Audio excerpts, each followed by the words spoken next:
तो कनाडा आके आप पुरानी कार लेके हो सकता है कि अपने बहुत सारे पैसे बचा भी सकते हो, बट कनाडा आने के बाद आप नई कार लेके हो सकता है बहुत सारी परेशानियों से बच जाए। तो इसलिए आज की वीडियो के अंदर हम लेके आए हैं ultimate comparison old versus new car का, क्योंकि हम दोनों को हो चुके हैं पूरे 6 महीने, मेरे को पुरानी कार चलाते हुए और सात्विक को हो गए हैं पूरे 6 महीने नई कार चलाते हुए। तो भाई आज की वीडियो को एक्साइटिंग बनाने के लिए ना हमने इसको 3 फन पार्ट में डिवाइड किया है। तो सबसे पहले पार्ट के अंदर तो हम बताएंगे कि हमने ये डिसीजन क्यों लिया कि मैंने पुरानी कार क्यों ली, भाई ने नई कार क्यों ली। दूसरे पार्ट के अंदर हम दोनों एक दूसरे की गाड़ियां एक्सचेंज करके चलाएंगे और अपना अनसेंसर्ड फीडबैक और ओपिनियन बताएंगे। किसी को भी दिल पे नहीं लेनी, ना तुमने ना मैंने ना आप लोगों ने। और उसके बाद फिर थर्ड पॉइंट के अंदर हम खुद की कारों की कमियां खुद से बताएंगे कि हमें क्या क्या नेगेटिव साइड लगी है। So without wasting any time let's start this video.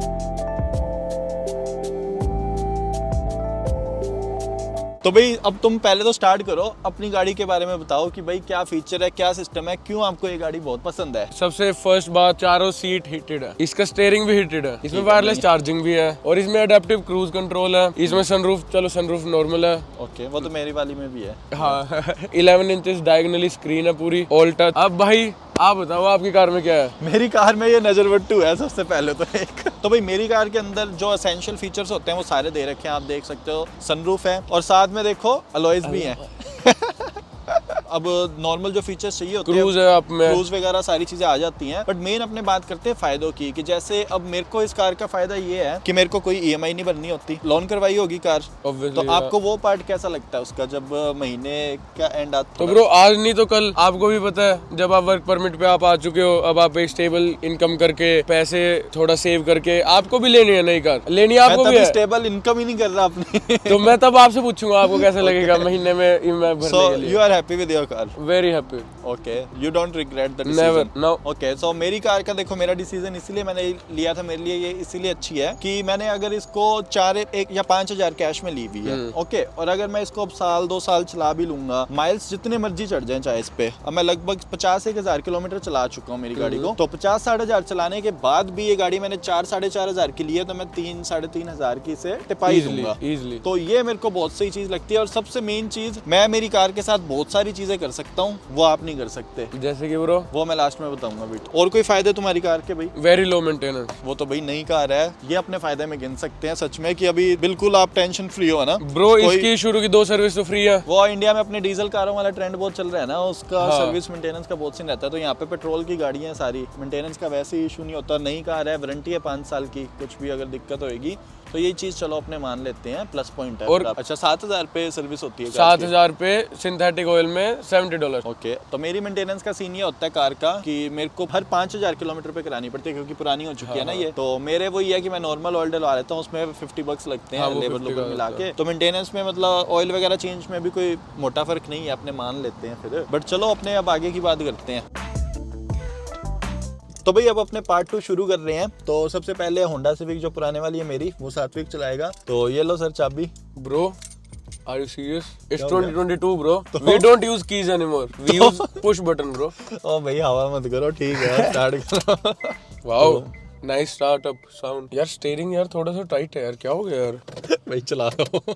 Let's go. तो अब पूरा फीडबैक देना, देखो ना तो मैं बुरा मानूंगा ना जो देख रहे हैं वो बुरा मानेंगे। या गाइस दिल से आनी नो चाहिए बुरा। ब्रो चल तो रही है ये, इसके टायर वगैरह तो ठीक है ना? नट नोट भिड़े हुए हैं, कभी कभी कभी पूरा निकल जाए इसके टायर। नहीं मैं भाई 130 तक भगाता हूँ, इससे कुछ नहीं होता। Don't speed guys. Okay, in this type of car never. So ये देख लो हमारे ड्राइवर साहब, सीट बेल्ट नहीं लगा रखी इन्होंने। Bro we are just in parking lot. Passenger ने कहाँ लगाई है सीट? ब्रो इसके तो पैडल वगैरह भी आवाज से कर रहे हैं, देखो गाइस। ओके मान लेते हैं चलो। लेकिन आपको इसमें एक दिक्कत आएगी ब्रो, विंटर्स में क्या? आपको इस खरीदना पड़ेगा हीटेड सीट्स। वो है मेरी डिक्की में। अच्छा वो है आपके पास? नाइस। वरना ब्रो हवा बहुत कर रहे हैं लोगों की गाड़ी में, पता है मैं बताता हूँ आपको इतनी हवा क्यों कर रहे हैं। वैसे तो होती है आगे की फ्रंट 2 हीटेड सीट, भाई की गाड़ी में पिछली भी हीटेड सीटें हैं। मैं अपने पैसेंजर्स का भी ख्याल रख के चलता हूँ। ब्रो लाओ यार सीडी देना एक बारी। क्यों ब्रो? यहाँ पे लगा के गाने वगैरह सुन लेते हैं। ब्लूटूथ है इसमें, इतनी मत उतारो। Bluetooth bro? कैसा ब्लूटूथ? कैसा ब्लूटूथ?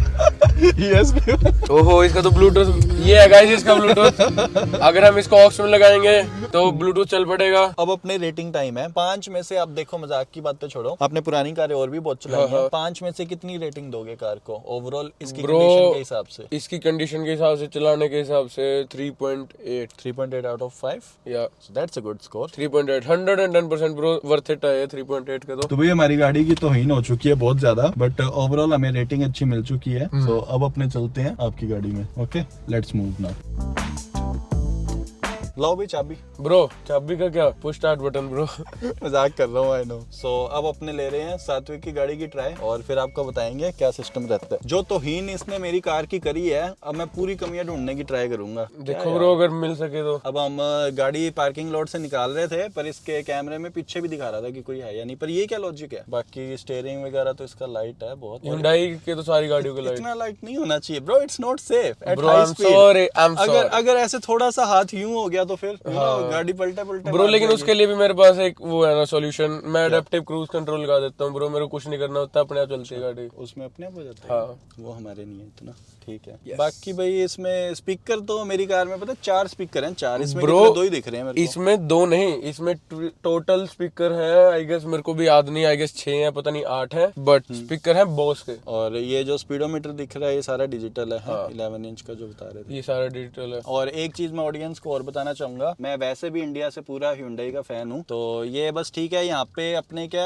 होंडा का नाम वगैरह बहुत चलता है, गाड़ियाँ रिलायबल होती हैं, या फिर टोयोटा वगैरह होगी। Hyundai का बस ये चीज बोलता है कि लंबा नहीं चलती, लेकिन अगर आप, और सबसे मेन चीज पिकअप में, ये देखो मैं जैसे चला रहा हूँ, हाँ ये तो मैं मान सकता हूँ, इसकी पिकअप नहीं है, इसकी पिकअप होंडा जितनी नहीं है। जेन्युइन कमी निकाल दी। लेकिन ब्रो हमें स्पीडिंग करनी ही नहीं। या और ब्रो इसकी एवरेज में बहुत प्यारी है गाड़ी। मेरा मोस्टली मैं हाईवे ही ट्रेवल करता हूँ, तो मैं ये देख रहा हूँ इसका मतलब 19 किलोमीटर पर लीटर दिखा रहा है। 19 की एवरेज, 19 की एवरेज दे रही है इतनी बड़ी गाड़ी, जो कि है पेट्रोल में। तो it's a very good thing bro. तो भाई सच में गाड़ी बढ़िया अच्छी लगी। और थोड़ा कॉकपिट सा भी दिखा दो इसका यार, थोड़ा सा हाथ ऊपर करके। ये चीज जो है ना इसकी, ये जो कॉकपिट वाली सी फील देती है ना, बड़ी सही लगती है ये। आप क्या फीडबैक देना चाहोगे मेरी गाड़ी का, ऑनेस्ट फीडबैक? रेटिंग 5 में से 5 में से रेटिंग। देखो मैं पिकअप के थोड़े से काटूंगा पॉइंट, पिकअप के तो कटने भी चाहिए इसके, बाकी भाई इट्स अल्टीमेट, तो अपने 5 में से देंगे ब्रो। आपने अल्टीमेट का, गाड़ी का मॉडल का नाम ही अल्टीमेट है। तो भाई 4.8 रेटिंग है भाई मेरी तरफ से। Thanks bro. तो अब अपने चलते हैं बाहर, और अब एक दूसरे की गाड़ी की खुद से अपने कमियां बताएंगे, बिल्कुल, कि क्या क्या हमें किस तरीके से थोड़ा सा गाड़ियों ने दुख दिया, अगर दिया है। तो भाई अब अपने बात करते हैं कमियों के बारे में। सबसे पहले मैं मेरी कार की बताता हूँ आपको। आपने कितना खर्चा कर दिया गाड़ी पे, एक बार मेरे को सही बताओ। वही बताने जा रहा था। तो मेरे लगभग ना, मैंने इसकी रिपेयरिंग वगैरह मिलू के मैंने 4.5 की ली थी, बट सारा कुछ अगर अपने उसके बाद खर्चा वगैरह इसका जोड़े ना, तो मैं लगभग $2,000 से $2,500 और लगा चुका हूँ गाड़ी के ऊपर। तो वो अगर मैं नहीं कार लेता तो लगभग मेरी क्या कहते हैं, अगर 400 किश्त आ रही है गाड़ी की, तो मैं कितना टाइम लगभग 5 महीने आप उन $2,000 में, 5 से 6 महीने मेरी आराम से उसकी EMI निकल जाती। प्लस जो गाड़ी पे मैंने प्रिंसिपल अमाउंट स्टार्टिंग में 4,500-5 हजार दी है, वो भी अगर अपने जोड़ लें तो लगभग 2-2.5 साल की EMI हो जाती है। तो राइट, तो तुम उस चीज में मेरे से आगे भी चल रहे हो। तो उसके अलावा भाई मेरे को बाकी मैं फुलफिल हूँ, मतलब मेरी गाड़ी ने मेरे को पूरा फुलफिल कर रखा है। सारे जो मेरे पर्पस थे, मेरे को कॉलेज जाना रहता था, 100 किलोमीटर अप डाउन करता था मैं, 200 किलोमीटर चलती थी कार दिन की। तो मेरे को यही था कि मेरी गाड़ी पे माइल्स बहुत चढ़ने हैं। तो मेरा जो डिसीजन था, आई थिंक वो सही है, क्योंकि गाड़ी जिस हिसाब से चलनी थी उसकी रेट जो है पैसे नीचे आने थे। अब मैं इलेंट्रा ले लेता तो मेरी 1.5 साल के अंदर मैंने 1.5 लाख चला देनी थी उसे, तो उसके बाद उसकी मार्केट वैल्यू आधी रह जानी थी। लेकिन आपका कॉलेज भी दूर था, मेरा कॉलेज बिल्कुल पास में है। कॉलेज पास में है। सो बेसिकली वही, अगर मैं $33,000 की गाड़ी ले लेता तो वो रह जानी थी $17,000-18,000 की 1.5-2 साल बाद, अगर इतनी चल जाती 1.5-2 लाख चलने के बाद इतनी। तो वही चीज है कि अब आपका कॉलेज इधर ही है, तो आपके लिए सूटेबल है। बाकी और कोई बैड एक्सपीरियंस है तो वो आप बता सकते हो, अभी आपके पास टाइम है। तो वैसे तो ओवरऑल इसका कोई बैड एक्सपीरियंस मेरा नहीं है, लेकिन एक इसका पिकअप नहीं है, और एक इसमें इतने सेंसर्स है। अभी मैं ड्राइववे से गाड़ी निकाल रहा था ब्रो, आपके आगे, तो गाड़ी ने ऑटोमेटिक ब्रेकिंग ले दी। वो आगे भी गाड़ी है, क्योंकि पीछे भी गाड़ी आगे भी गाड़ी है, पीछे भी गाड़ी है, मेरी बीच में गाड़ी थी, तो मैं पैरेलल करके निकाल रहा रहा था। ये मेरे साथ इंडिया में भी सीन हुआ था कि पंजाब में कहीं गए हुए थे, कोई रैली निकल रही थी, तो सारे बंदों ने गाड़ी रोड पे घेर ली, ठीक है। तो उसके बाद गाड़ी ना तो आगे जाए ना पीछे जाए, वो जाम होगी उधर ही। वो तो भाई ये सेंसर वाला हार्ड ब्रेकिंग कर देती है गाड़ी, वो गाड़ी आपकी हिल ही नहीं सकती। अब वो लोग गाड़ी मेरी हिला के मार के जा रहे हैं कि इसको चला ले, आगे चला ले, और गाड़ी को तो ये लग रहा है कि भाई बंदे हैं सारे अराउंड इसके, कि गाड़ी वो चलने नहीं दे रही थी। कोलिजन वार्निंग दे देती है गाड़ी, तो वो गाड़ी उसी टाइम बिल्कुल जाम हो जाती है, वो नहीं ये चलती। बहुत सारे अच्छे फीचर्स हैं, जैसे एक फीचर मैं बताऊंगा, आप बताना भूल गए, इसका जो ब्लाइंड स्पॉट सेंसर होता है ना नई गाड़ियों का, वो भी बहुत ज्यादा यूजफुल होता है। पुरानी कार के अंदर हम जब भी लेन चेंज कर रहे होते हैं हाई स्पीड में, तो हमें पीछे देखना पड़ता है, और कई बार भाई मेरे से भी मिस्टेक हो जाती है। ब्लाइंड स्पॉट तो कनाडा में बहुत एक नेसेसरी चीज है, क्योंकि 100-110 पे गाड़ियां जा रही होती है, और अगर आप किसी में घुस गए तो भाई वो पूरा एक चेन रिएक्शन स्टार्ट हो जाती है, आगे से पीछे सारी गाड़ियां ठुकनी स्टार्ट हो जाती है। और कुछ फीचर्स हैं जो जरूरी भी हैं, बट ये चीज मैं फिर से बोलूंगा कि पुरानी कार के अंदर कोई सेंसर वेंसर कुछ नहीं होते, कोई टेंशन नहीं। अब इन गाड़ियों में 5-6 साल हो गए, 7 साल हो गए, एक पॉइंट पे आता है और उसके बाद दुख देने लग जाती है। बट वो रानी आराम से खड़ी है, 10 साल हो गए उसे, कुछ नहीं होता, ऑयल चेंज कराओ और चलाओ बढ़िया आराम से। ब्रो तभी तो कह गए हैं ना, ओल्ड इज गोल्ड। सारी बात हो गई है, अब आप मेरे को वो तो बताओ जो शुरू में कह रहे थे, जो काम आपकी गाड़ी कर सकती है वो मेरी गाड़ी नहीं कर सकती। हाँ, उसका टाइम है, ठीक है, वो क्या है? फिर दिखाता हूँ। तो भाई अब तुम देखना और बताना क्या तुम तुम्हारी कार के साथ ऐसे कर सकते हो क्या? नहीं ब्रो, नो। तो भाई जोक्स अपार्ट, जो चीज मैं बताना चाहता हूँ ना, वो इधर आओ।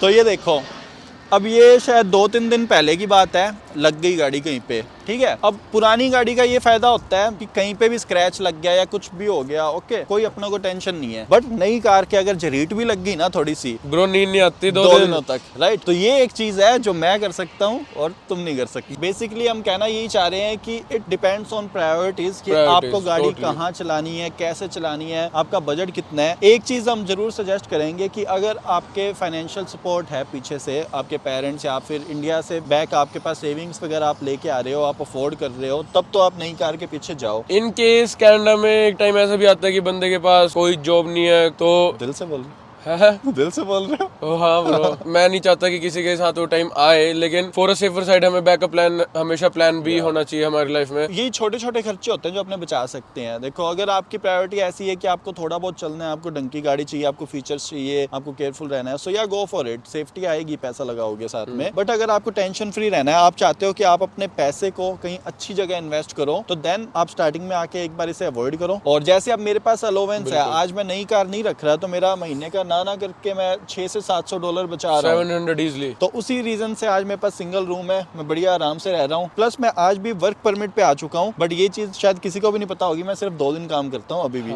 मेरी वो आदत जा नहीं रही, थोड़ा सा भी आगे फिगर आउट करना है जो भी सीन है, बट मेरे 2 दिन से भी सारे खर्चे निकल रहे हैं, इंक्लूडिंग दिस कार भी। मैं इसका इंश्योरेंस भी भर रहा हूँ, मैं अपना सिंगल रूम का रेंट भी भर रहा हूँ, और मेरी लाइफ बहुत सॉर्टेड आउट है। बट तुम्हारा जो सीन था वो भी मैं समझाता हूँ लोगों को। भाई ने भी आके सेकंड हैंड कार ली थी, मेरी गाड़ी जो थी वो सही निकल गई थी, मैंने दोस्त से ही ली थी। भाई ने जो गाड़ी ली थी वो बहुत दुख देने लगी थी, मतलब वो नजायज वाला। को अराउंड 5 महीने के बाद उसका रोटेटर में दिक्कत आने लग गई थी, मैंने रोटेटर ठीक करा लिया, $300 लगे। टूट भी गया था उसका, तो खिंड गया था ना सारा। हाँ, उसका रोटेटर ही टूट गया था। पहले टूटा राइट वाला, फिर नेक्स्ट ही डे जब मैं राइट वाला ठीक करवा गया, वो लेफ्ट वाला टूट गया। तो वो जान माल के नुकसान वाली बात हो रही थी। बट उसके बाद जब भाई ने गाड़ी लेनी थी, फिर दूसरी सेकंड हैंड, उस टाइम पे ये हालात थे गाइस कि 4000 की जो गाड़ी थी वो 9000 की हो चुकी थी। So it was senseless decision to like buy second hand car. So that's why he went for new car. और थोड़ा सा घर से भी सपोर्ट था, और भाई को पता है कि ठीक है चल जाएगा, बट उड़ते तीर मत लेना आके कि लोग कहें कि आपको यार सेकंड हैंड कार तो मिल नहीं रही, नहीं उठा ले। लोगों की बातों में नहीं आना। अंडर 5000 अगर आपको 5000 बजट है, और अंडर 5000 अगर आप कोई गाड़ी ले रहे हो, तो प्लीज उसको चेक करके लेना, उसकी सेफ्टी करा के लेना, और उसको किसी ट्रस्टेड मैकेनिक पे एक बारी चेक करवाना। नहीं, $200 वाली जो सेफ्टी बनवाते हैं वो ना नहीं, बिना गाड़ी दिखाए, वो मत करवाना। गाड़ी की सच में हमें मैकेनिक को दिखा के सेफ्टी करवानी चाहिए, क्योंकि आपका रजिस्ट्रेशन नहीं होता यहाँ पे सेफ्टी करवाए बिना। तो लोग फ्रॉड करने लग जाते हैं, सीधा ही बस $200 देके किसी मैकेनिक से अपनी सेफ्टी बनवा लेते हैं। तो दोनों साइड ही प्रोज एंड कॉन है। अब बात आ जाती है आपके पर्सनल डिसीजन पे कि आपको क्या करना है। तो भाई ठीक है, अब हम लेते हैं फॉल का नजारा। बढ़िया पेड़ों के कलर चेंज हो रहे हैं, घूमने जा रहे हैं आज, थोड़ा ट्रेल देख के आते हैं। और आप अब बैठ के डिसाइड करो कि आपको कौन सी कार लेनी है। नहीं, ये second hand. Second hand, okay. और आपकी जितनी भी शिद्दत है ना अब कार लेने की, वो सारी आप नीचे ना सब्सक्राइब बटन पे दे के मारो। चैनल सब्सक्राइब हो जाना चाहिए, क्योंकि आने वाले टाइम में अभी और बहुत खतरनाक वीडियोस ऑन द वे है। तो अब अपने मिलते हैं नेक्स्ट वीडियो में, तब तक के लिए goodbye and take care.